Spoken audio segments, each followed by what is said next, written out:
Hallelujah, praise the Lord. आप सभी को जय मसीह की। मैं विश्वास करती हूँ कि प्रभु में आप सभी आनंदित होंगे, प्रभु में आप बढ़ रहे होंगे। प्रभु की जीवित उपस्थिति में मैं फिर से सिस्टर आकांक्षा आपका वेलकम करती हूँ और ये विश्वास करती हूँ कि प्रभु आज फिर से हम सब से कुछ अद्भुत रीति से बात करने पर है। आज प्रभु कुछ और नया हम सब को सिखाने पर है। हालेलुया प्रियो, कई बार हम बहुत सी बातें जो हमसे बोली जाती हैं, हम उन बातों पर विश्वास कर लेते हैं क्योंकि वो बातें हमें कोई ऐसा व्यक्ति कह रहा होता है जिस पर हम बहुत भरोसा करते हैं ना। कई बार ऐसा होता है कि हमारे पास ऐसे लोग होते हैं जिन पर हम बहुत भरोसा करते हैं और हमसे आके वो जो कुछ भी कहते हैं, है ना, हम उस बात को यकीन कर लेते हैं, उस बात पर विश्वास कर लेते हैं बिना ये सोचे समझे कि क्या वो व्यक्ति जो हमसे कह रहे हैं क्या वो सच है या फिर वो झूठ है। और ऐसा अक्सर इसलिए होता है क्योंकि हम सामने वाले व्यक्ति से बहुत प्यार करते हैं या फिर हम उस पर बहुत भरोसा करते हैं क्योंकि उसने हमें आज तक कभी भी कुछ गलत नहीं कहा होता है, कहीं भी कुछ भी गलत सिखाया नहीं होता है। इसलिए हम बिना सोचे समझे, चाहे कैसी भी बात क्यों ना हो, हम भरोसा करते हैं। और इसी कारण से मैं ये नहीं कहती कि आपको भरोसा नहीं करना है, पर परमेश्वर के वचन के अनुसार हमें हर एक बात को, हर एक आत्मा को परखना है। आज हम वचन से सीखेंगे कि कैसे जब हम लोगों की द्वारा जो बातें कही जाती हैं, आपके पास जो बातें आती हैं, पहुंचती हैं, अगर हम उन बात को परखते नहीं हैं, हम उन बातों पर बिना सोचे समझे ब्लाइंड ट्रस्ट कर लेते हैं, तो हम नुकसान उठाते हैं। मेरे साथ पढ़ने के लिए निकाल लें पहला इतिहास की पुस्तक, उसका 19वां अध्याय और उसकी पहली 4 आयत, 1 to 4 वर्स, जहाँ इस प्रकार लिखा है। इसके बाद अम्मोनियों का राजा नाहाश मर गया और उसका पुत्र उसके स्थान पर राजा हुआ। तब दाऊद ने ये सोचा, हानून के पिता नाहाश ने जो मुझ पर प्रीति दिखाई थी, इसलिए मैं भी उस पर प्रीति दिखाऊंगा। तब दाऊद ने उसके पिता के विषय शांति देने के लिए दूत भेजे। दाऊद के कर्मचारी अम्मोनियों के देश में हानून के पास उसे शांति देने को आए। हालेलुया। क्या वाक्य यहाँ पर पाया जाता है? लिखा है कि इसके बाद, है ना, अम्मोनियों का राजा नाहाश मर गया। एक राजा है जिसका नाम नाहाश है, वो मर गया। और जब ये बात दाऊद को पता चली कि नाहाश मर गया है, तो दाऊद ने एक अच्छा हार्ट रखते हुए, एक अच्छा दिल रखते हुए अपने कर्मचारियों को नाहाश के पुत्र के पास भेजा कि वो जाए और नाहाश के पुत्र को, क्योंकि वो दुख में होगा, वो तकलीफ में होगा, उसे वो क्या दे? शांति दे, सांत्वना दे। दाऊद ने इस अच्छे उद्देश्य से अपने कर्मचारियों को नाहाश के पुत्र के पास भेजा, क्योंकि जो उसका पुत्र था वो एक डिफिकल्ट टाइम से होकर गुजर रहा था। उसने अपने पिता को खोया था, उसकी मृत्यु हो गई थी उसके पिता की, तो इसलिए दाऊद ने अपने कर्मचारियों को भेजा। पर आपको मालूम आगे क्या हुआ? यहाँ लिखा हुआ है कि दाऊद ने क्यों भेजा? क्योंकि दाऊद उस नाहाश से, जिसकी मृत्यु हो गई थी, उससे प्रीति रखता था, उसके पुत्र से प्रीति रखता था। और नाहाश भी जब तक वो जिंदा था इस पृथ्वी पर था, तब तक नाहाश ने दाऊद से क्या रखी? प्रीति रखी, अर्थात प्रेम रखा, उससे एक अच्छा स्वभाव रखा। पर जब हम इसकी 3rd वर्स पढ़ते हैं, वहां लिखा है, परंतु अम्मोनियों के हाकिम हानून से कहने लगे। क्या हुआ है? जो हानून है, नाहाश का जो पुत्र है, उससे जो वहां के हाकिम लोग हैं ना, अब हानून राजा हो गया। पहले कौन था? पहले नाहाश राजा था, उसकी मृत्यु हो गई। अब नाहाश की जगह उसका पुत्र हानून बैठा है गद्दी पर, वो राजा बन गया है। और जो उसके हाकिम है, पता है, वो एक बात कहते हैं, वो कहते हैं, दाऊद ने जो तेरे पास शांति देने वाले भेजे हैं, वो क्या तेरी समझ में तेरे पिता का आदर करने के विचार से भेजे हैं? उन्होंने क्या कहा कि तू क्या सोचता है कि जब दाऊद ने अपने लोगों को भेजा है, अपने कर्मचारियों को भेजा है, तो क्या उन्होंने शांति देने के लिए भेजा है? और आगे लिखा है, क्या उसके कर्मचारी इस विचार से तेरे पास नहीं आए कि ढूंढ ढांड करें और नष्ट करें और देश का भेद लें? हालेलुया। क्या कह रहे हैं?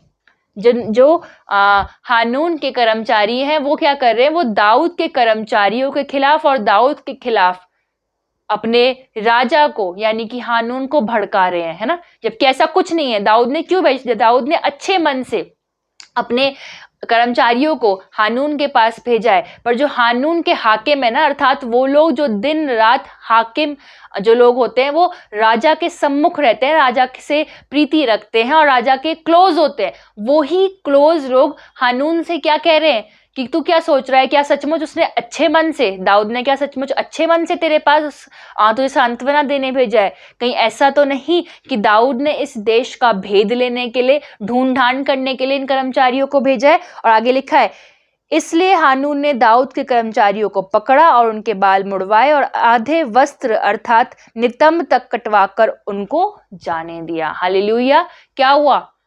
जब हाकिम लोगों ने हानून को भड़काया कि कहीं ऐसा तो नहीं है कि ये जो लोग आए हैं वो देश का भेद लेने आए हो, वो हमें नष्ट करने आए हो, तो क्या करा हानून ने उन कर्मचारियों को, दाऊद के कर्मचारी जो इस मनसा से आए थे कि वो हानून को सांत्वना दे, वो उन्हें शांति दे, उसने क्या किया हानून ने? उसने उन्हें पकड़वाया और उन्हें मारा, है ना, उनके बाल मुड़वा दिए, उनकी नितंब तक कटवाकर और उन्हें फिर वापस भेज दिया। हुआ क्या है? वो भलाई करने आए थे, पर सिर्फ एक कारण से, और वो कारण ये है कि हानून के हाकिम ने उससे एक गलत बात को कहा, है ना, कहा कि ये शायद तुझे नष्ट करने आए, शायद हमारे देश का भेद लेने आए हैं।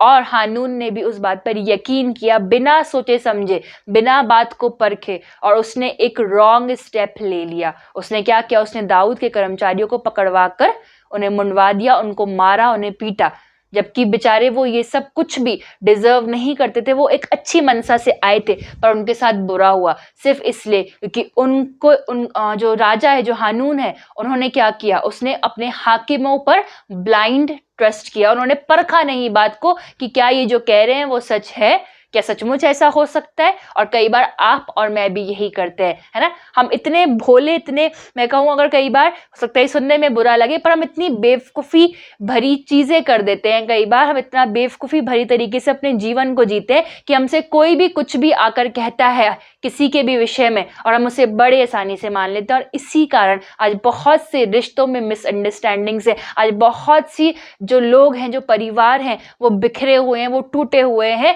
उनके बीच में मतभेद है। आप सोचकर देखिए ना, अगर हम एक घर की बात करें, परिवार की बात करें, तो एक जन है, उस जन के पास आके एक ही परिवार के किसी जन ने आकर उस व्यक्ति से कहा कि तुम्हारे विषय में जो दूसरा जन है ना, उसी परिवार का, वो कुछ कह रहा था, और जो ये जन है जिससे ये बातें कही गई है, उसने सामने वाली बात पर बिना सोचे समझे यकीन कर लिया, है ना। कोई मेरे पास आए और मुझसे कहे कि सिस्टर जी आपके विषय में ना वो व्यक्ति बहुत बुरा कह रहा था, और मैं बिना सोचे समझे उस पर यकीन कर लूं कि अच्छा ऐसा क्यों कह रहा था, क्यों कहा होगा, मैंने तो उसके साथ कुछ बुरा भी नहीं किया ना। ये सवाल आते हैं। कोई हमारे पास अगर कोई बुराई करने आता है ना, तो हम बड़ी आसानी से उस बुराई पर यकीन कर लेते हैं। कोई अच्छाई करेगा तो यकीन नहीं करेंगे शायद एक बार को, अच्छा वो भी अच्छाई कर सकता है। लेकिन कोई बुराई करने आता है तो हम कहते हैं अच्छा मेरे लिए बुराई कर रहा था, पर क्यों कर रहा था, मैंने तो उसके साथ कुछ बुरा भी नहीं किया। हम ये सोचते भी नहीं कि जो व्यक्ति हमारे पास वो बातें कह रहा है, क्या वो सचमुच प्रभु की राहों पर चलता है? क्या वो प्रभु को जानने वाला व्यक्ति है? क्या वो जो कुछ कह रहा है वो सच है या नहीं है? और आज इसी कारण से, है ना, जो घर में कलेश होते हैं ना, झगड़े होते हैं, मिसअंडरस्टैंडिंग्स होती हैं, वो इसी कारण से होती है कि कई बार जो हम सुनते हैं हम उसको अपने जीवन में ग्रहण करते हैं और हम उसी के अकॉर्डिंग रिएक्ट करने लगते हैं। हमारा जो स्वभाव है ना। आप सोचकर देखिए, किसी ने मेरे लिए बुरा कहा है, और भले उसने कहा ना हो, पर किसी ने मुझे बोला कि आपके लिए वो व्यक्ति जो है आपके लिए बुरा कह रहा था, और मैं, जब मुझे पता चल गया है कि वो व्यक्ति मेरे लिए बुरा कह रहा था, तो मैं क्या करूंगी? मैं उसके लिए बुरा सोचने लगूंगी, है ना। मेरे मन में आएगा यार ये व्यक्ति मेरे लिए बुरा कहता है मेरे पीछे, है ना। मैं सोच नहीं रही कि मैं जाके एक बार पूछ तो लूं कि भाई क्या बात हो गई है, क्यों आप मेरे लिए ऐसी बुराई कर रहे हो। बस मैंने जो मुझसे कहा गया मैंने यकीन कर लिया, और अब मैं उसके साथ बुरा बर्ताव कर रही हूँ, या फिर मैं अब उसे इग्नोर कर रही हूँ। इसी कारण से आज रिश्ते खराब हो जाते हैं, क्योंकि हम सोचते नहीं कि हमसे जो कहा जा रहा है क्या वो सच है या नहीं। आज बहुत से लोग अपना नुकसान कर लेते हैं इस कारण से, है ना। बिजनेस खराब हो जाते हैं, चर्च मिनिस्ट्रीज खराब हो जाती हैं सिर्फ इसी कारण से, क्योंकि हम परखते नहीं। पता है आपको, वचन में एक बहुत खूबसूरत बात लिखी हुई है, मेरे साथ पढ़ने के लिए निकालें।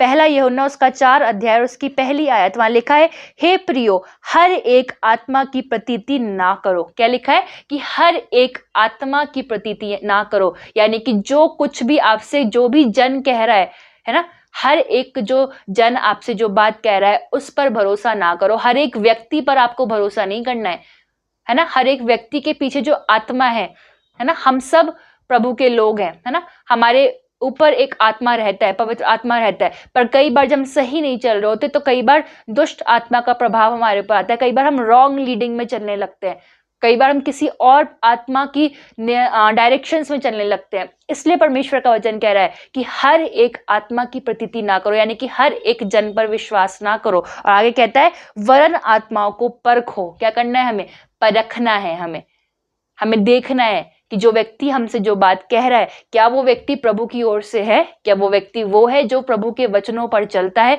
या वो व्यक्ति है जो निरंतर बुराइयों में लगे रहता है, जो निरंतर झूठ बोलता है, जो निरंतर जिसके मन में बुरा ही उत्पन्न होता है ना। वचन में लिखा है कि बहुत से ऐसे लोग हैं, बहुत से ऐसे जन हैं जिनके मन में निरंतर बुराई ही उत्पन्न होती है। तो हमें ऐसे लोगों से सावधान रहना है। लिखा है वरन आत्माओं को परखो कि वे परमेश्वर की ओर से हैं कि नहीं। हमें ये परखना है कि जो लोग हमसे जो बातें कह रहे हैं, क्या वो परमेश्वर की ओर से हैं या नहीं है। क्योंकि लिखा हुआ है, क्योंकि बहुत से झूठे भविष्यवक्ता जगत में निकल खड़े हुए हैं। आज आप देखें, बहुत सी सेवकाइयां ऐसी हैं, बहुत से लोग ऐसे हैं जो यीशु का नाम लिए हुए तो हैं, पर क्या करते हैं? वो चलते किसी और आत्मा के द्वारा हैं, चलाए किसी और आत्मा के द्वारा जा रहे हैं। और इसलिए हमें वचन में लिखा है कि हमें झूठे भविष्यवक्ताओं को परखना है, हमें हर एक आत्मा को परखना है। हमसे जो कुछ कहा जा रहा है वो कितना सत्य है, हमें ये जांचना है। और हम ये जांच तब पाएंगे जब हमें वचन पता होगा। हालेलुया। आपको मालूम, जब यीशु मसीह की परीक्षा हुई, हम सब जानते हैं यीशु मसीह की परीक्षा हुई, तो शैतान उसके सामने आया, यीशु मसीह के सामने आया। पर पता है, यीशु मसीह जानते थे कि ये शैतान है ना, ये मुझे पाप में गिराने आया, ये मुझे लालच देने आया है। पर यीशु मसीह कैसे उस परीक्षा से बच पाए? क्योंकि उनके पास वचन था, उन्हें पता था कि वचन में क्या लिखा है। इसलिए जो कुछ शैतान ने कहा, उन्होंने उसकी हर एक बात का उत्तर वचन से दिया, है ना। वो समझ पा रहे थे, उसके बोलने से ही, आप लोगों के बोलने से ही समझ पाएंगे, आप परख पाएंगे जब आप परमेश्वर के वचन में बने रहेंगे, जब आप होली स्पिरिट की सहायता मांगेंगे, पवित्र आत्मा के चलाए आप चलेंगे। आपको मालूम होगा, जब आपसे सामने वाला व्यक्ति बुराई कर रहा होगा ना, कि सिस्टर आपके बारे में वो व्यक्ति ऐसे ऐसे कह रहा था, तो आप समझ रहे होंगे उस समय पवित्र आत्मा आपको बता रहा होगा कि अरे ये व्यक्ति झूठ बोल रहा है, ये चार बातें अपनी ओर से बनाकर बोल रहा है। और ऐसे बहुत से लोग हैं आज जो आपके रिश्तों को खराब करने में तुले रहते हैं, है ना, जिनका मोटिव ये है कि ये जो परिवार है ये टूट जाए, जिनका मोटिव ये है कि ये मिनिस्ट्रीज खराब हो जाए, ये चर्चेस खराब हो जाए, इनके रिलेशनशिप खराब हो जाए। इसलिए हमें बहुत चौकस रहने की जरूरत है, हमें आत्माओं को परखने की जरूरत है। वचन में ऐसा लिखा हुआ है, सब बातों को परखो और जो अच्छी हैं उसे पकड़े रहो। हालेलुया। जब आपके सामने कोई आए जो बुराई करे, तो आपको क्या करना है? आपको परखना है। जो बुरी बातें वो कह रहा हो आपके विषय में, कि आपके विषय में किसी ने कुछ कहा, आप उन बातों को छोड़ दें, पर जो वो अच्छी बातें कह रहा हो आप उसको पकड़ लें, है ना। कई बार किसी एक व्यक्ति के अंदर कुछ बुराइयां पाई जाती हैं और तो कुछ अच्छाइयां भी पाई जाती हैं, तो हमें क्या करना है? हमें उसकी बुराइयों को छोड़ देना है, हमें अच्छाइयों को प्राप्त कर लेना है। मैं जानती हूँ कई बार मुश्किल हो सकता है ये, पर हमें प्रार्थना करनी है। हम कई बार गिरते भी हैं इन चीजों में, पर हम प्रार्थना करेंगे, हमें पवित्र आत्मा कायल करेगा, और फिर हम क्या करेंगे? हम सीख जाएंगे कि हमें कैसे अच्छी चीजों को पकड़ लेना है, ताकि हम बुराई में ना पड़े। हालेलुया। इसलिए हमें सबको परखना है। एक और जगह से मैं आपके लिए पढ़ना चाहूंगी, मेरे साथ निकाल ले, मत्ती उसका 16 अध्याय और उसकी 21, 22 और 23 वर्ष। यहाँ लिखा है, उस समय से यीशु अपने चेलों को बताने लगा, अवश्य है कि मैं यरूशलेम को जाऊं और पुरनियों और प्रधान याजकों और शास्त्रियों के हाथ से बहुत दुख उठाऊं और मार डाला जाऊं और तीसरे दिन जी उठूं। इस पर पतरस उसे अलग ले जाकर झिड़कने लगा, हे प्रभु परमेश्वर, ना करे, तेरे साथ ऐसा कभी ना हो। क्या हुआ? यीशु मसीह अपनी मौत के लिए बता रहे हैं कि मुझे पकड़ा जाएगा, मैं मरूंगा और मैं तीसरे दिन जी उठूंगा। सारी चीजें जो यीशु मसीह अपने चेलों को बता रहे हैं। पर ये सब सुनने के बाद पतरस क्या कर रहा है? पतरस का रिस्पॉन्स ये है, पतरस यीशु मसीह को साइड में ले गया और कह रहा है, हे प्रभु ऐसा कभी ना हो। पता है यीशु मसीह ने क्या कहा? यीशु मसीह ने कहा, 23वीं वर्ष में लिखा है, उसने मुड़कर पतरस से कहा, हे शैतान, मेरे सामने से दूर हो। हालेलुया। क्या पतरस शैतान था? नहीं ना, वो यीशु मसीह का चेहरा था। और आगे लिखा है, तू मेरे लिए ठोकर का कारण है, क्योंकि तू परमेश्वर की बातों पर नहीं परंतु मनुष्य की बातों पर मन लगाता है। हालेलुया। तो हमें किसकी बातों पर मन लगाना है? परमेश्वर की बातों पर। जब कोई व्यक्ति आपसे कुछ कहेगा, आप ये समझ पाएंगे कि ये परमेश्वर की बातें कर रहा है कि नहीं, परमेश्वर की ओर से है कि नहीं। यीशु मसीह समझ पाए। जब पतरस ने कहा ना कि हे प्रभु ऐसा कभी ना हो कि तेरे साथ ऐसा हो। तो यीशु मसीह ने क्या कहा, हे शैतान मुझसे दूर हो जा। पतरस शैतान नहीं था, पतरस कौन था, यीशु मसीह का चेला था। पर यीशु मसीह समझ गए थे कि जो वो बात कह रहा है वो उस वक्त शैतान के बहकावे में, शैतान के इन्फ्लुएंस में आकर इस बात को कह रहा है, दुनियावी रीति से वो बात कह रहा है, सर्कमस्टांसेस को देखकर ये बात कह रहा है। पर यीशु मसीह परख गए थे। अगर चाहते तो यीशु मसीह कह सकते थे कि तू सही कह रहा है, ऐसा ना हो, है ना। पर यीशु मसीह प्रभु को जानने वाले व्यक्ति थे। यीशु मसीह स्वयं परमेश्वर के पुत्र थे। उन्हें पता था वो किस पर्पस के लिए संसार में आए हैं। उन्हें पता था कि उन्हें क्रूस पर अपनी जान देनी थी। वो फोकस थे अपने काम के लिए। और आज आपको और मुझे भी फोकस्ड रहना है। हमें आत्माओं को बचाने के लिए फोकस्ड रहना है। दुनिया हमसे चाहे कुछ भी क्यों ना कहे, है ना। कई बार लोगों से कहा जाता है, अरे क्यों सेवकाई कर रहे हो, क्यों यीशु मसीह का प्रचार करो, क्या मिलेगा।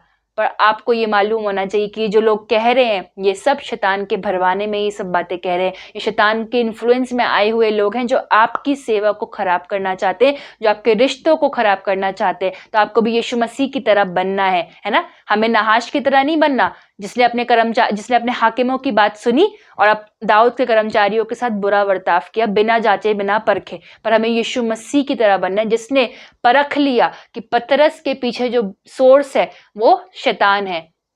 इस समय जो पतरस बोल रहा है वो शैतान के इन्फ्लुएंस में होकर बोल रहा है। आपको मालूम, बड़े से बड़ा पास्टर, बड़े से बड़े सेवक, प्रभु के खुदा के जन भी कई बार शैतान के इन्फ्लुएंस में आकर कुछ बोल सकते हैं। इसलिए प्रभु ने कहा, प्रभु चाहते तो कह सकते थे कि तुम हर आत्मा को मत परखो, है ना।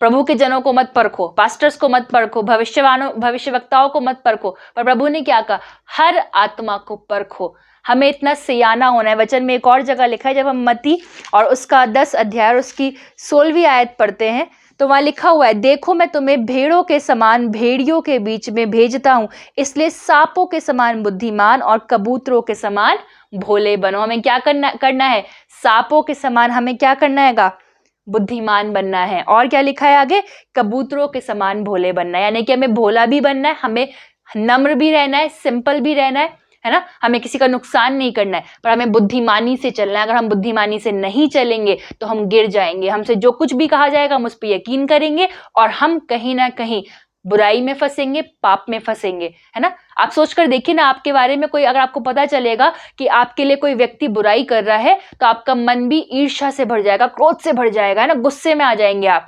फिर क्या होगा, फिर आप पाप करेंगे, आप जलन करने लग जाएंगे, आप उस व्यक्ति के बारे में बुरा करने लग जाएंगे, बुरा सोचने लग जाएंगे, बुरा कहने लग जाएंगे।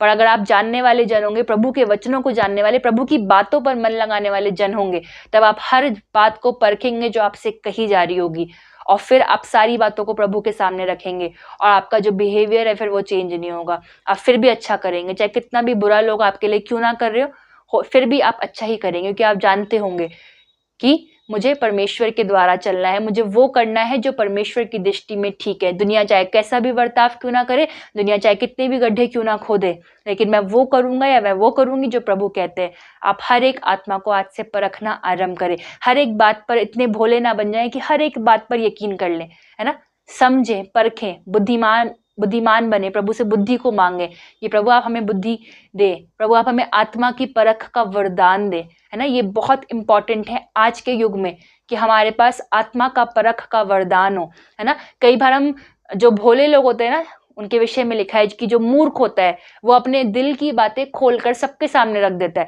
पर जो बुद्धिमान व्यक्ति होता है वो अपने बातों को छिपा कर रखता है ना। वो हर एक चीज को परखता है। जब आप किसी सभा में जाते हैं ना, आपको सबकी बातें सुननी है, सुनना ज्यादा है, आपको बोलना कम है। अगर आप बोलेंगे ज्यादा तो आप सुन कम पाएंगे और फिर आप फंस जाएंगे, क्योंकि जब आप बोलते ज्यादा है ना तब आपको समझ नहीं आ रहा होता कि सामने वाले की इंटेंशन क्या है। मुझे एक बात बहुत पसंद है, जो मेरे स्पिरिचुअल फादर है वो एक बात हमेशा बोलते हैं। वो बोलते हैं कि सिस्टर, बहन, जब भी आप किसी से बात कर रहे होते हैं तो आप हमेशा ये सोचकर बात करें कि आप दो जन से बात कर रहे हैं। एक वो पर्सनैलिटी है, वो जो आपको दिखा रहा है, जो आपको बोल रहा है, और एक वो पर्सनैलिटी है वो जो सचमुच में वो है। तो हमें क्या करना है, हमें इसलिए परखना है, हमें अच्छे से डील करना है लोगों के साथ। अपने दिल की बातें ऐसी खोल के सबके सामने नहीं रख देनी है ना। हमें समझदारी के साथ काम लेना है। हमें उसके सामने दिल की बातें खोल के रखनी है जो हमारे लिए सचमुच अच्छा चाहता हो, पर उसके सामने भी हर एक चीज नहीं, है ना। आपको देखना है कि कौन आपका भला चाहता है। आप सोचकर देखिए, एक मंडली में बहुत सारे लोग बैठे हैं, 10-12 लोग बैठे हैं, क्या आपको लगता है कि सब आपका भला चाहते होंगे? नहीं होता है ना ऐसा। अगर एक परिवार की बात करूं तो आपको क्या लगता है कि परिवार का हर एक जन आपके लिए भलाई चाहता है? ऐसा नहीं होता है ना। कई बार बहुत से ऐसे लोग होते हैं जो कई बार वेट कर रहे होते हैं, अरे कब गिरेगा, कब इसका नुकसान होगा, कब इसकी जिंदगी में तकलीफें आएंगी। तो आपको बहुत सोच समझ कर जवाब देना है जब भी आप किसी को दें। जब आपको गुस्सा भी आए तब भी। परिवार में जो बड़े हैं, जो ऐसे लोग हैं, कई बार बहुत से सिचुएशंस ऐसे हो जाते हैं जब हमें गुस्सा आता है, पर आपको शांत रहना है, आपको प्रभु के हाथों में सौंप देनी है और आपको परखना है। जरूर परखें, वरना आपके घर के जो झगड़े हैं ना आज, वो खत्म नहीं होंगे। आज बहुत से झगड़े सिर्फ इसी कारण से हैं क्योंकि हमने परखा नहीं, हमसे जो कुछ कहा गया हमने हर एक बात पे यकीन कर लिया और दूसरे लोगों के लिए अपने दिल में कड़वाहट को रखा, और इस कारण से आज बहुत रिश्ते खराब हो गए हैं। तो अगर आज आप ऐसे जन हैं जिसने लोगों की बातों पर यकीन करा और अपने रिश्तों को खराब किया है, तो प्रभु आपसे कहते हैं कि जाएं, उनसे माफी मांगे और क्लैरिफाई करें, है ना। कम्युनिकेशन बहुत बड़ी चीज है। जब हम बातचीत करते हैं, हमें अगर बुरा लग जाता है, कोई भी आपसे कुछ आकर कहें, तो आप क्लैरिफाई कर लें जाकर कि ऐसा ऐसा मुझसे कहा गया है, क्या ये सच है। आपको पता चलेगा कि कई बार जो आपसे बातें बोली गई होंगी उनमें से 90% बातें झूठी होंगी, जो शत्रु के बहकावे में आकर लोगों ने आपसे कही होंगी। लोग इतने बुरे नहीं हैं जितना हम सोच लेते हैं ना। हमें उनके लिए अच्छा सोचना है, प्रभु से प्रार्थना करनी, हर एक आत्मा को परखना है, ऐसे ही किसी पर यकीन नहीं करना है। यीशु मसीह से हेल्प लेनी है, उसके वचन को पढ़ना है, क्योंकि जब आप उसके वचन को पढ़ेंगे तभी आप बुद्धिमान हो पाएंगे। हालेलुया। तभी आप बातों को परख पाएंगे, तभी आप यीशु मसीह की तरह आत्माओं को परख पाएंगे और यीशु मसीह की तरह शैतान को जब उन्होंने जवाब दिए, उन्होंने वचन के द्वारा दिए, और तभी आप दे पाएंगे। हालेलुया। प्रभु आप सबको बरकत दे। God bless you all. आइए हम सब अपनी आंखों को बंद करेंगे और परमेश्वर से प्रार्थना मांगेंगे। परमेश्वर पिता, प्रभु हम धन्यवाद करते हैं आपकी अद्भुत बातों के लिए प्रभु, जो आप हमें सिखाते हैं। सचमुच परमेश्वर, जब हम इन अंत के दिनों में हैं प्रभु, मैं चाहती हूँ आप हर एक को प्रभु आत्मा की परख का वरदान दे परमेश्वर, ताकि ये प्रभु अपनी जिंदगी में परमेश्वर एक अद्भुत रीति से चलने पाए परमेश्वर, उस दौड़ को पूरी करने पाए पिता, और ये हर एक आत्मा को परखने पाए। अच्छी बातों को प्रभु ये थामे रहे परमेश्वर, और हर एक बुरी बात प्रभु इनके जीवन से दूर रहने पाए। आप इन्हें ब्लेस करें प्रभु, इनके कार्य क्षेत्रों में इन्हें ब्लेस करें, जिन भी कामों में ये हाथ डालते यीशु, उन कामों को आप ब्लेस करें। इनके मन से हर एक बुराई को दूर करें प्रभु, हर एक कुड़कुड़ाहट को, गुस्से को, झूठ बोलने की आत्मा से यीशु आप इन्हें फ्री करें, इनके बंधनों से आप इन्हें आजाद करें पिता। आप हर एक बीमारी से यीशु, अगर आज कोई बीमार है प्रभु, इस वचन को सुन रहा है, यीशु मसीह चाहती मैं हर एक कैंसर से आप इन्हें आजाद करें प्रभु। कैंसर की स्पिरिट यीशु मसीह के नाम से छोड़ के इन्हें जाने पाए परमेश्वर। आपके नाम से हम इन्हें ब्लेस करते, आप इन्हें ताकत दे, सामर्थ्य दे प्रभु, आपका अभिषेक इनके जीवनों में कार्य करने पाए परमेश्वर। आप इनके घरानों को उद्धार का आनंद दे प्रभु। आपके नाम से हम इन सबको ब्लेस करते हैं और इस प्रार्थना को प्रभु यीशु मसीह के नाम से मांगते हैं, आमीन। हालेलुया। हम प्रभु का धन्यवाद करते हैं हर एक बात के लिए, और हम ये विश्वास करते हैं कि परमेश्वर आपसे इन वचनों के द्वारा बात कर रहे हैं। आप अगर किसी के जीवन में भी कोई गवाही है तो आप हमारे साथ हमारे व्हाट्सएप नंबर पर शेयर कर सकते हैं। अगर किसी के जीवन में कोई भी प्रार्थना निवेदन है तो आप हमारे नंबर पर, जो आप स्क्रीन पर देख रहे हैं, उस पर आप हमें कॉल कर सकते हैं, ताकि हमारे प्रेयर वॉरियर्स, हमारे प्रार्थना योद्धा आपके लिए प्रार्थना करें। और अगर आप कोई बात हमसे शेयर करना चाहते हैं, कुछ पूछना चाहते हैं, तो भी आप हमें कॉल कर सकते हैं, मैसेज कर सकते हैं। अपना नाम, अपने शहर का नाम आप हमें लिख कर भेज सकते हैं, ताकि हम आपके लिए निरंतर प्रार्थना करें और हम सब मिलकर प्रभु में बढ़ने पाएं। God bless you all.